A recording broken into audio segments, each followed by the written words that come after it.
اللہ الرحمن الرحیم۔ جمعہ کے دن امام خطبہ دیتا ہے اور اسی دوران اگر بچے شور شرابہ کریں تو اس صورت میں اس کو بات مت کرو، اشارہ کے ساتھ روکنا چاہیے۔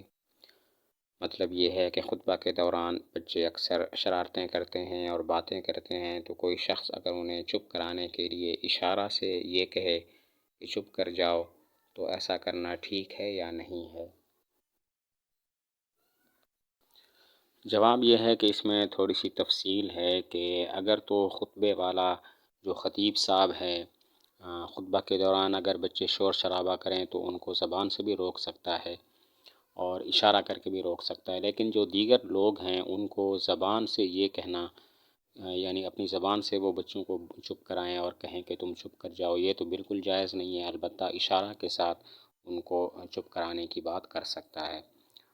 تو جواب یہ ہوا کہ اس میں تفصیل ہے۔ خطبہ دینے والا مقرر اور خطیب ہاتھ سے بھی روک سکتا ہے، اشارے سے بھی روک سکتا ہے اور زبان سے بھی ان کو کہہ سکتا ہے کہ چپ کر جاؤ۔ البتہ دیگر جو لوگ ہیں جو خطبہ سننے والے ہیں، زبان سے تو وہ بالکل بھی نہیں کہہ سکتے کہ تم چپ کر جاؤ، البتہ ہاتھ کے اشارہ سے انہیں منع کر سکتے ہیں۔ سردیوں میں سوال یہ ہے کہ سردیوں میں عام طور پر گرم چادر اوڑھ کر نماز پڑھتے ہیں، قیام اور قعدہ میں دونوں ہاتھ چادر کے اندر چھپے ہوتے ہیں، تو اس میں کوئی مسئلہ تو نہیں، یا دونوں میں ایک ہاتھ نکال کر نماز پڑھیں؟ سوال کا خلاصہ یہ ہوا کہ سردیوں میں عام طور پر کپڑے بندہ زیادہ پہنتا ہے اور گرم چادریں ہوتی ہیں، اوڑھ کر نماز پڑھتے ہیں، جرسی اور کوٹ وغیرہ ہوتے ہیں، تو اس صورت میں دونوں ہاتھ چادر کے اندر چھپے ہوئے ہوتے ہیں۔ تو اب سوال یہ ہے کہ کیا چادر کے اندر دونوں ہاتھوں کا چھپا ہوا ہونا جائز ہے یا نہیں ہے، یا دونوں ہاتھ چادر سے باہر نکالنے چاہیے، یا دونوں میں سے کوئی ایک ہاتھ چادر سے باہر نکلنا چاہیے، یا دونوں ہاتھ اگر چادر کے اندر ہوں تو کوئی نماز میں خلل تو واقع نہیں ہوتا؟ جواب یہ ہے کہ بہتر حالت یہ ہے کہ دونوں ہاتھ اگر چادر کے اندر بھی ہوں تب بھی ٹھیک ہے، لیکن ہاتھوں کو نکالنا آسانی سے اس کے لیے ممکن ہو تب تو بہت اچھی بات ہے۔ لیکن اگر وہ چادر اس طرح اوڑھتا ہے کہ بالکل دونوں ہاتھ اندر بند ہو جاتے ہیں اور باہر نکالنا ان کے لیے مشکل ہو جاتا ہے، تو پھر ایسا کرنا مکروہ ہوگا۔ دونوں ہاتھ چادر کے اندر ہوں تو ٹھیک ہے، لیکن شرط یہ ہے کہ ان دونوں کو ہاتھوں کو یا ان میں سے کسی ایک ہاتھ کو باہر نکالنا اس کے لیے آسانی سے ممکن ہو۔ اگر چادر کو بالکل اس طرح اوڑھتا ہے کہ ہاتھوں کو نکالنا ہی مشکل ہو جاتا ہے تو پھر ایسا کرنا مکروہ ہے۔ سوال یہ ہے فجر کی اذان میں جب مؤذن الصلاۃ خیر من النوم کہے تو اس کے جواب میں کیا کہنا چاہیے؟ فجر کی نماز میں، فجر کی اذان میں ایک جملہ 2 مرتبہ بولا جاتا ہے، الصلاۃ خیر من النوم، تو اس کے جواب میں پھر ہم لوگوں کو، عام لوگوں کو کیا کہنا چاہیے اور اس کی دلیل سے بھی آگاہ کریں۔ جواب یہ ہے کہ الصلاۃ خیر من النوم کے جواب میں صدقت و بررت بھی کہہ سکتے ہیں اور ما شاء اللہ کان وما لم یشاء لم یکن بھی کہہ سکتے ہیں۔ دو صورتیں جائز ہیں۔ ایک یہ ہے کہ جواب میں کہ صدقت و بررت، جس کا ترجمہ ہے کہ آپ نے سچ کہا، آپ نے نیکی کا کام کیا، اور دوسرا جو ہے، جو جواز کی صورت ہے جواب کے لحاظ سے، وہ یہ ہے کہ یوں کہیں ما شاء اللہ کان وما لم یشاء لم یکن، جو اللہ نے چاہا وہ ہو گیا اور جو اللہ نہیں چاہتے وہ نہیں ہوتا۔ باقی اس کی دلیل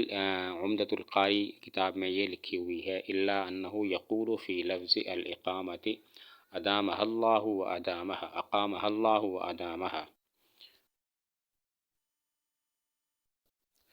وإذا صوب المؤذن في صلاة الصبح فقال الصلاة خير من النوم قال سامعه صدقت وبررت، کہ جب اقامت میں مؤذن کہتا ہے، اقامت کرنے والا یہ کہتا ہے قد قامت الصلاۃ، تو جواب میں یہ کہنا چاہیے اقامہ اللہ و ادامہ، اللہ اس کو قائم و دائم رکھے۔ اور جب مؤذن صبح کی نماز میں یہ کہتا ہے الصلاۃ خیر من النوم،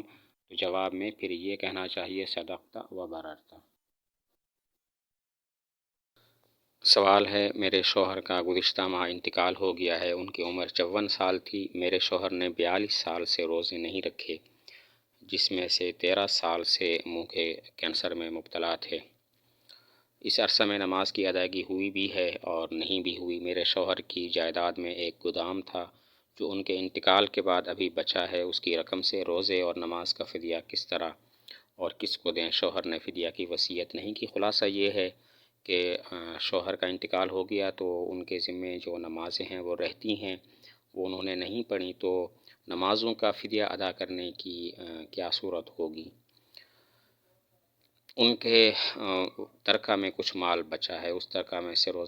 نماز کا اور روزہ کا فدیہ اگر ادا کرنا ہو تو کیسے کریں گے؟ تو جواب یہ ہے کہ یہ مال اب ورثاء کا ہو چکا ہے۔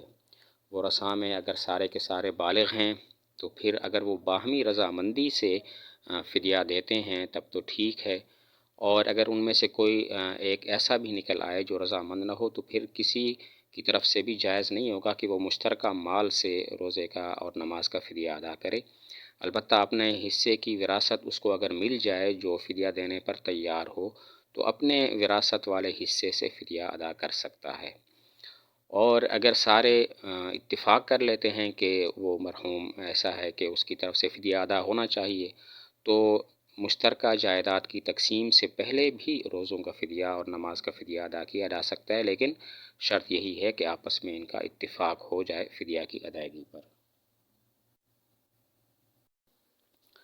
سوال ہے اگر دو شخص آپس میں ایک ہی آیت سجدہ پڑھیں ایک ہی مجلس میں تو ایک شخص کا ایک آیت کو ایک مرتبہ سننا پایا گیا، ایک مرتبہ پڑھنا پایا گیا، تو اس شخص پر کتنے سجدے واجب ہوں گے؟ دو شخص آپس میں قرآن ایک دوسرے کو سنا رہے تھے، اس دوران آیت سجدہ آ گئی تو ایک نے پڑھا دوسرے نے سنا، پھر دوسرے نے اسی آیت سجدہ کو پڑھا اور پہلے والے نے سن لیا اور مجلس ایک ہی ہے، تو اس صورت میں ان پر کتنے سجدے واجب ہوں گے؟ ان میں سے ہر ایک شخص پر کتنے سجدے واجب ہوں گے؟ جواب یہ ہے کہ اس سوال کے مطابق ایک ہی شخص ہے، اس نے ایک ہی آیت سجدہ کو ایک ہی مجلس میں ایک مرتبہ پڑھا ایک مرتبہ سنا، تو ایسی صورت میں اس پر ایک ہی سجدہ واجب ہوگا، دو واجب نہیں ہوں گے۔ جواب یہ ہے ایک ہی مجلس ہے اور ایک شخص نے ایک مرتبہ آیت سجدہ پڑھی اور ایک مرتبہ سنی مجلس کے برخاست ہوئے بغیر، تو اس صورت میں ایک ہی آیت سجدہ واجب ہوگی، دو واجب نہیں۔